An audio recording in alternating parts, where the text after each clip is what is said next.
સંત માસીના શુભ સંદેશમાંથી પાઠ અધ્યાય 17 કલમ 10 થી 13. શિષ્યોએ પૂછ્યું તો પછી શાસ્ત્રીઓ એમ કહે છે કે એલિયા પહેલા આવવા જોઈએ. ઈસુએ જવાબ આપ્યો, બેશક એલિયા આવશે અને બધું પાછું બરાબર કરશે. પણ હું તમને કહું છું કે એલિયા તો ક્યારના આવી ગયા છે, પણ લોકોએ તેમને ઓળખ્યા નથી અને તેઓ તેમની સાથે ગમે તેમ વર્ત્યા છે. તે જ રીતે માનવ પુત્ર પણ તેમને હાથે દુઃખ ભોગવનાર છે. ત્યારે શિષ્યો સમજ્યા કે તેઓ સ્નાન સંસ્કાર યોહાનની વાત કરે છે. આ પ્રભુની વાણી છે, તે આપણો આધાર છે.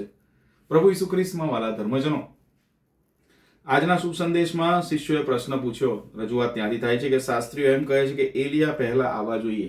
એલિયા એટલે કોણ? પૈગંબર એલિયા જૂના કરારમાં કે જે વ્યક્તિને આકાશમાં લઈ લેવામાં આવ્યા હતા. અને એવી માન્યતા હતી અને એવી શ્રદ્ધા પણ હતી યહૂદીઓની કે જ્યારે મસીહા મુક્તિદાતા આવશે તેની પહેલા એલિયા આવશે. ઘણીવાર આપણા જીવનમાં અમુક વાર બને છે કે તમારી જોડે તમારા રૂમની ચાવી લોક કર્યા પછી કે લોક કરવાના હોય એ પહેલા શોધતા હોઈએ છીએ.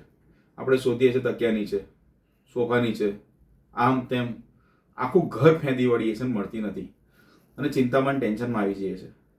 અને ત્યાર પછી ખબર પડે છે કે આપણા ટેબલ પર પેલા સમાચાર પત્ર ન્યૂઝપેપર જ્યાં વાંચતા હતા, બસ એ ન્યૂઝપેપરમાં જ વચ્ચે પડી હતી એક પાનાની વચ્ચે. ઘણી વસ્તુઓ મિસ થઈ જાય છે, ચૂકાઈ જાય છે. હોય છે ત્યાં જ પણ ચૂકી જવાય છે. એ જ રીતે પ્રભુ એ કહે છે કે તમારી સામે પ્રભુ હોય છે પણ તમે ચૂકી જાઓ છો.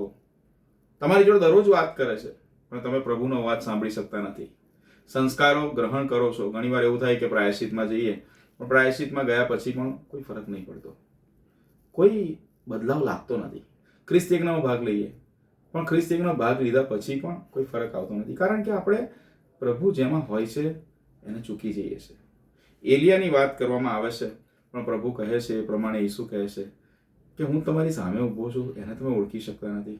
એવું તો નથી ને કે નાતાલની તૈયારી કરીએ ત્યારે ડેકોરેશન કરીએ, નાતાલ વધામણા કરીએ, સ્વીટ્સ બનાવીએ, બધું કરીએ, પણ નાતાલનો સાચો અર્થ જ જો ચૂકી જઈએ તો પ્રભુ આપણી સાથે છે.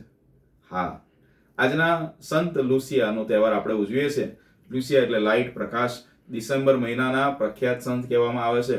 ઇટાલી દેશમાં ખૂબ રીતે એમને માનવામાં આવે છે. એક એવી યુવતી જેણે પોતાની પવિત્રતા જાળવવા માટે પોતાનું જીવન પ્રભુને સમર્પિત કર્યું.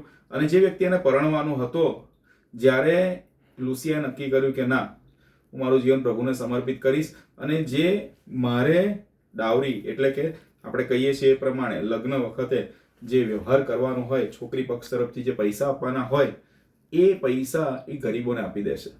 અને ત્યારે જીવન સમર્પિત કરે છે ત્યારે જે વ્યક્તિ એને પરણવાનો હોય છે એને ખૂબ ગુસ્સો આવે છે અને ત્યારે કહે છે કે I will sell you to prostitutes. હું વિશેષ કરીને તને જે જગ્યાએ દેહ વેપાર થતો હોય છે એ જગ્યાએ તને વેચી કાઢીશ.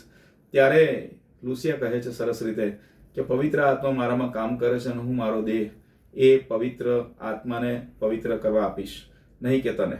ત્યારે ગુસ્સામાં આવીને એનું ધડ, એનું માથું તલવારથી વીંધી દેવામાં આવે છે. પણ એ પ્રભુને સમર્પિત જીવન જીવે છે, કારણ કે એ પ્રભુનો અવાજ ઓળખી શકે છે, પ્રભુને જોઈ શકે છે. શું આપણે એમને ઓળખી શકીએ છીએ? શું આપણે એમને જોઈ શકીએ છીએ? ઈસુની જય.